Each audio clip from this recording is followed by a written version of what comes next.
एक टीचर होने के लिए आपको कुछ ना कुछ जानना होगा, है ना। एक गुरु होने के लिए आपको कुछ भी जानने की जरूरत नहीं है। बस ऐसा है कि आप कुछ नहीं जानते, मगर आपके पास देखने के लिए आंखें हैं। आप जो चाहे देख सकते हैं और बता सकते हैं।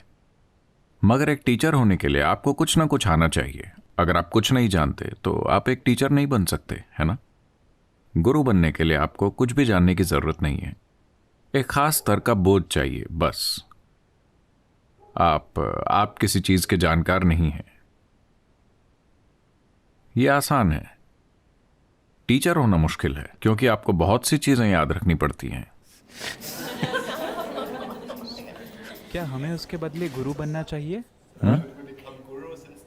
माफ कीजिए। क्या हमें टीचर बनने के बदले गुरु बनना चाहिए?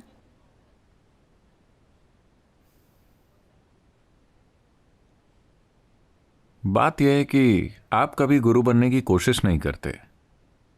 अगर लोग देखते हैं कि आपके पास एक खास स्तर का बोध है तो लोग आपको गुरु के रूप में पहचानते हैं। आप कभी भी गुरु बनने की कोशिश नहीं करते। मैंने हर कोशिश की है ये गुरु वाली चीज को हटाने की, मगर आप नहीं कर सकते, क्योंकि लोग किसी न किसी रूप में उसे पहचान लेंगे।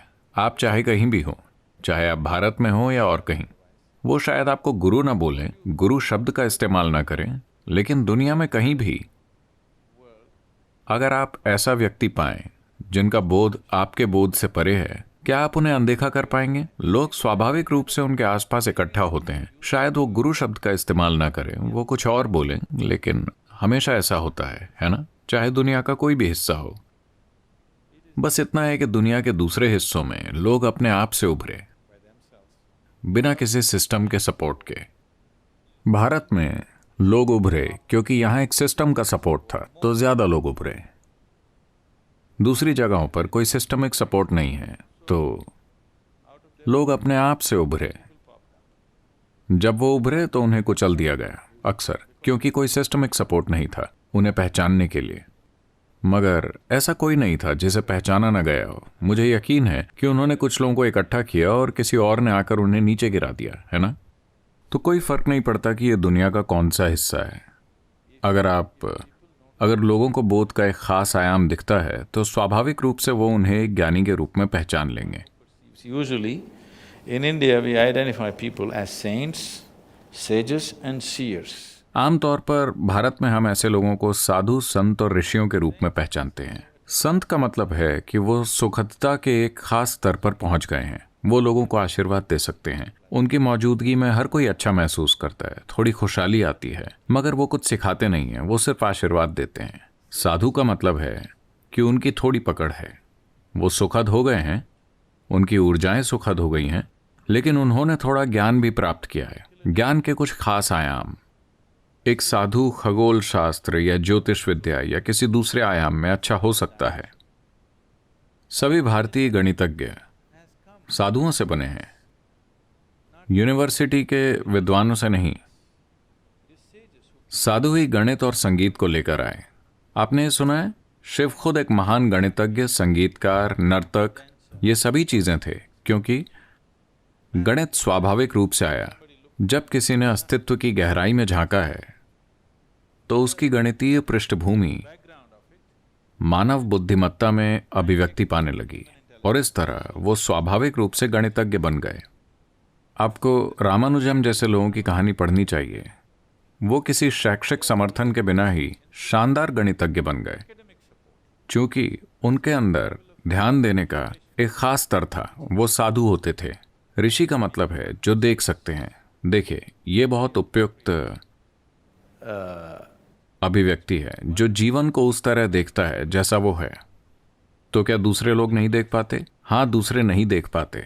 दूसरों के लिए उनकी इंद्रियां अनुवाद कर रही हैं। देखिए, अभी आपकी इंद्रियां अनुवाद कर रही हैं कि ये दिन है, इतने घंटों के बाद रात होने वाली है। आप जंगल के जीवों से पूछिए, उनकी इंद्रियां उन्हें बताती हैं ये रात है, दिन अभी से कुछ घंटे बाद होगा। तो ये इंद्रियों की व्याख्या है जो आप जानते हैं, आप देख नहीं रहे हैं। ऋषि का मतलब है कि वो इसे वैसे ही देखते हैं जैसा ये है। तो आमतौर पर या हमेशा ही एक संत कभी गुरु होने का दावा नहीं करता। उसे छोड़ दीजिए जो आजकल मॉडर्न सोसाइटी में हो रहा है। मैं कह रहा हूं कि परंपरा में एक संत कभी गुरु होने का दावा नहीं करते थे। वो सिर्फ एक संत थे। वो जानते हैं कि उनका गुण है कि वो एक फूल की तरह बन गए हैं। वो आशीर्वाद दे सकते हैं, उनकी सुगंध लोगों पर असर करेगी। वो बस ऐसे हैं। साधु वो है जो हमेशा जीवन के खास आयाम की खोज करने की कोशिश में होते हैं। वो शिक्षा दे सकते हैं, वो कुछ चीजें कर सकते हैं। संत वो है जो सिर्फ देखते हैं। वो कुछ भी कर सकते हैं, इनमें से कोई भी चीज कर सकते हैं या कुछ न करने का चुनाव कर सकते हैं। ये उनके ऊपर है कि वो क्या करना चुनते हैं। वो ऐसी चीज करेंगे जो उस समय समाज में जरूरी है, या अगर उन्हें परवाह नहीं है तो वो उसे छोड़ देंगे और बैठ जाएंगे, लेकिन वो देखते हैं। तो एक गुरु को जरूर देखना चाहिए, वरना वो गुरु नहीं हो सकते। उन्हें देखने में समर्थ होना चाहिए। देखने का मतलब ये नहीं है कि आप मुझे बता सकते हैं कि मेरा भविष्य क्या है। आपके भविष्य का कोई भरोसा नहीं है, अगर आप वो सवाल पूछ रहे हैं।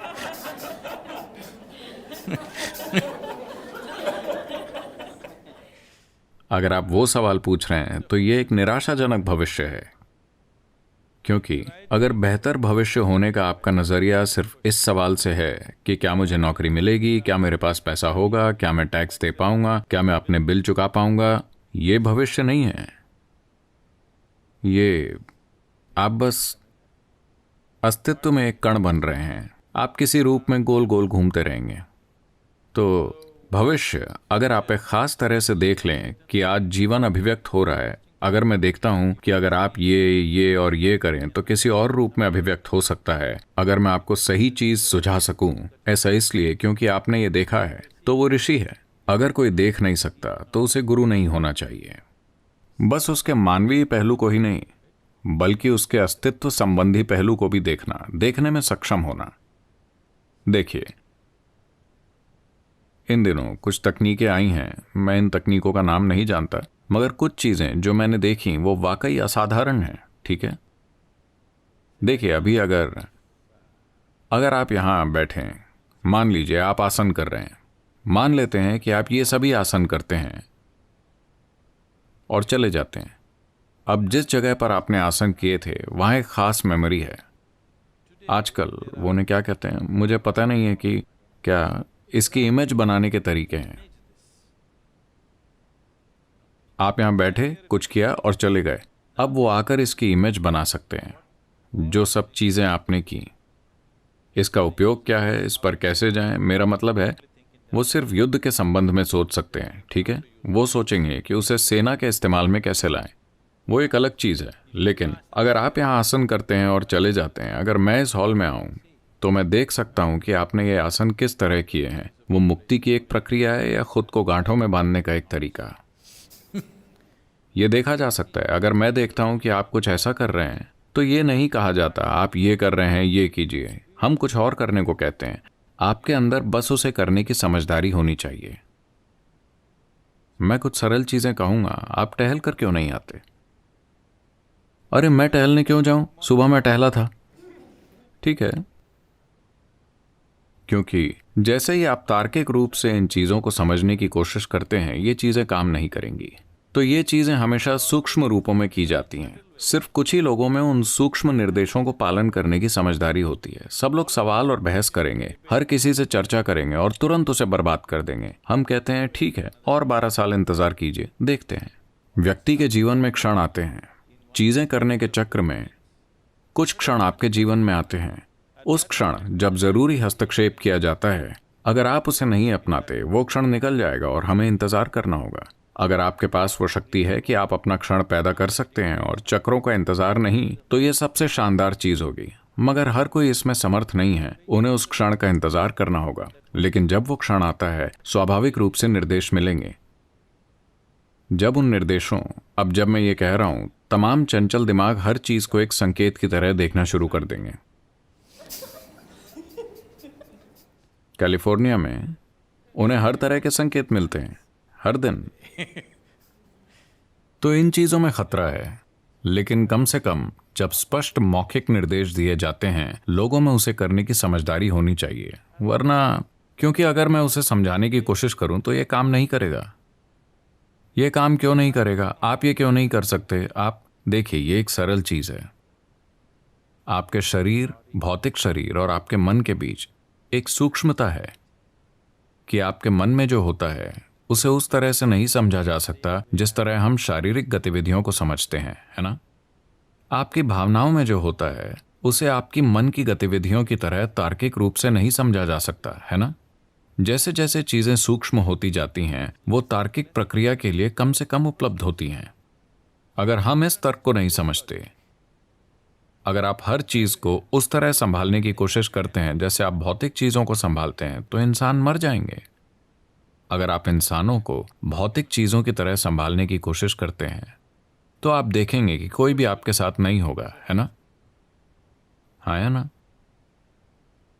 क्या आप इंसानों को संभालने के लिए भौतिक नियमों में ढील नहीं देते? कोई दूर है, आप कहते हैं ठीक है, 1 2 3 4 4 लोग, लेकिन अगर वो आपके घर में हैं, आपके परिवार की तरह, तो क्या आप उनसे बातचीत के लिए भौतिक नियमों को रिलैक्स नहीं करेंगे? अगर आप नहीं करते तो आप इस धरती पर किसी इंसान को नहीं जान पाएंगे। तो इस ढील को आगे बढ़ाना होगा। जैसा कि कहा जाता है, अगर आपके जीवन को विकास करना है तो आपको ज्यादा से ज्यादा चीजों को इससे मुक्त करना होगा, लेकिन इसके लिए आपके पास बहुत स्थिर तार्किक दिमाग होना चाहिए। अगर आपके पास वो नहीं है तो आप भ्रम की प्रक्रियाओं में भटक जाएंगे। आध्यात्मिक प्रक्रिया में ऐसा होता है कि अगर आप एक बहुत स्थिर शरीर और स्थिर मन कायम करते हैं तो हम आपको अतार्किक चीजों के अनुभव में ले जा सकते हैं। अगर आप इसे कायम नहीं करते, अगर हम आपको एक अतार्किक अनुभव में ले जाते हैं, उसके बाद आपकी कल्पना इस तरह भागेगी कि आप भ्रम में पड़ जाएंगे और सोचेंगे कि यही असली है। भ्रम असली से कहीं ज्यादा शक्तिशाली है। असल में वो है क्योंकि वो एग्जैजरेटेड है। देखिए, लोग उनसे ज्यादा प्यार करते हैं जिन्हें उन्होंने नहीं देखा है, बजाय उनके जिन्हें उन्होंने देखा है। वो सिनेमा जाते हैं, जो भी ये रजनीकांत या टॉम क्रूज या अमिताभ बच्चन, वो बहुत बड़े आदमी हैं और लोग उनसे अपने बगल में बैठे लोगों से ज्यादा प्यार करते हैं, क्योंकि वो सब बढ़ाकर दिखाया है ना? क्योंकि ये इतना एग्जैजरेटेड है, वो आदमी इतना बड़ा है, वो इतना ऊंचा बोलता है और हर चीज जो वो करते हैं वो बड़ी है। आपके बगल में बैठे लोग उतने बड़े नहीं दिखते, वो इतना ऊंचा नहीं बोल सकते, वो इतना बड़ा कुछ नहीं कर सकते। तो भ्रम एक एग्जैजरेटेड वास्तविकता है। इसके कारण वो वास्तविकता से ज्यादा शक्तिशाली चीज बन सकती है, लेकिन एक बार आप उड़कर भ्रम की स्थिति में जाते हैं, आप पागलपन के खतरे पर होते हैं। आप अपने मन की मूलभूत स्थिरता को खतरे में डाल रहे हैं। अगर आप बहुत दूर चले जाते हैं तो आप वापस भी नहीं आ सकते। अगर आप यहां बैठकर 2 मिनट के लिए कुछ मजेदार सपना देखकर वापस आ सकते हैं, ये अच्छा है, लेकिन आपने सपना देखना शुरू किया और आपको पता नहीं कि कहां रुकना है, फिर पागलपन है ना? तो एक बहुत स्थिर शरीर और मन कायम करना एक महत्वपूर्ण हिस्सा है अगर हम आध्यात्मिक पहलुओं की खोज करना चाहते हैं। हमें जानना चाहिए कि क्या कल्पना है और क्या नहीं। इसके लिए एक बहुत ज्यादा फोकस, स्थिरता की जरूरत है। अब ये सरल चीज जो आप कर रहे हैं कि जागरूकता में इस तरह जम जाते हैं और आपके पीछे आता हुआ दूसरा काल्पनिक दृश्य बनाते हैं, इसके लिए बहुत ज्यादा मानसिक मेहनत चाहिए। आप समझ रहे हैं मैं क्या कह रहा हूं? सिर्फ ये पक्का करना कि आपकी सांस सामान्य से थोड़ी गहरी हो, बहुत मानसिक मेहनत चाहिए। अगर आप अपने मन को इस तरह इस्तेमाल करते रहे तो मन बहुत स्थिर आधार बन जाता है। ये कोई काल्पनिक स्थिति नहीं है, ये अपने आप में एक ठोस आधार है। तंत्र की पूरी प्रणाली ऐसी है कि आप फिर उत्पन्न करते हैं। अगर आप ये गुलाब की पंखुड़ी लें, मेरे ख्याल से हमने आपको इसके बारे में बताया है ना? बस इस गुलाब की पंखुड़ी को लीजिए, इसे जितना संभव हो उतने ध्यान से देखिए, अपने मन में उसे फिर से बनाइए। अगर आप चाहें तो आप गुलाब की पंखुड़ी आसमान से नीचे गिरा सकते हैं। आपने इतने डिटेल से देखा है, आपने इसके हर मिलीमीटर, हर माइक्रो मिलीमीटर को ध्यान से देखा है और अब आप उसे बनाते हैं। देखिए, अभी कोई पेंटिंग बना रहा है, ठीक है? ये कैसे है? क्योंकि कहीं ना कहीं उनके मन में उस पत्ते या फूल या किसी भी चीज की छवि एकदम सटीक है ना? तो मन इसमें सक्षम है। अगर आप ऐसा कोई प्रभाव लेते हैं और इसमें अभिव्यक्ति करते हैं, धीरे धीरे आप इस तरह मन में यह अभ्यास करें तो यह बहुत स्थिर और शक्तिशाली उपकरण बन जाता है। अब आप योग करते हैं, आप कहीं उड़कर नहीं जाते, आप सिर्फ उसे स्थिर करते हैं, स्थिर करते हैं, स्थिर करते हैं। अगर ये बहुत स्थिर हो तो आप इसमें कुछ भी उतार सकते हैं। अगर ये उतना स्थिर नहीं है, फिर अगर कोई बड़ी चीज आपके पास आती है तो लोग टूट जाते हैं या पीछे हट जाते हैं। बहुत से लोग पीछे हट जाते हैं। जब भी बड़े अनुभव होते हैं, बहुत से लोग, अगर उनके साथ कुछ बड़ा होता है तो वो उससे डर जाते हैं, वो उससे बचने लगते हैं, वो पीछे हट जाएंगे। लेकिन अगर उनके पास बहुत स्थिर दिमाग होगा तो जब भी कुछ बड़ा होगा वो आगे बढ़ेंगे। ऐसा लोगों के साथ सिर्फ आध्यात्मिक प्रक्रिया और रहस्यपूर्ण आयामों में ही नहीं हो रहा, साधारण भौतिक जीवन में भी होता है। ज्यादातर मैं ये गौर करता हूं कि अगर जीवन काम करता है तो ज्यादातर लोग बहुत ही मूर्ख बन जाते हैं। बहुत कम लोग अपनी दौलत और प्रभाव का अपनी खुशहाली के लिए इस्तेमाल करते हैं। ज्यादातर लोग मूर्खतापूर्ण हो जाते हैं। वो सिर्फ इसलिए पीछे हटना चाहते हैं क्योंकि चीजें काम करने लगीं। ऐसा नहीं होना चाहिए। अगर चीजें काम करती हैं तो आपको आगे बढ़ना चाहिए, है ना? लेकिन होगा ऐसा, अगर हमारा सिस्टम तैयार नहीं है और चीजें आगे बढ़ती हैं तो भौतिक रूप से या मनोवैज्ञानिक रूप से या आध्यात्मिक रूप से, जिस भी रूप से, अगर हम तैयार नहीं हैं और कोई चीज आगे बढ़ती है तो हम पीछे हट जाते हैं। यह स्वाभाविक रूप से होता है। यहां तक कि आध्यात्मिक अनुभव भी लोगों को पीछे की ओर ले जाते हैं, सिर्फ इसलिए क्योंकि जरूरी तैयारी और साधना नहीं है। इसलिए यह हमेशा नियंत्रित होता है। जब भी हम कोई भव्य आध्यात्मिक अनुभव उत्पन्न करते हैं, चाहे भाव स्पंदन या संयमा में, तो वो बहुत नियंत्रित होता है। नियंत्रित मतलब वो एक जेल से ज्यादा नियंत्रित होता है। हाँ, उसे ऐसा ही होना चाहिए। अगर आप उसे छोड़ देंगे तो लोग तमाम चीजों पर उड़ने लगेंगे, लेकिन वो उनके लिए अच्छा नहीं होगा। वो उन्हें पीछे की तरफ ले जाएगा।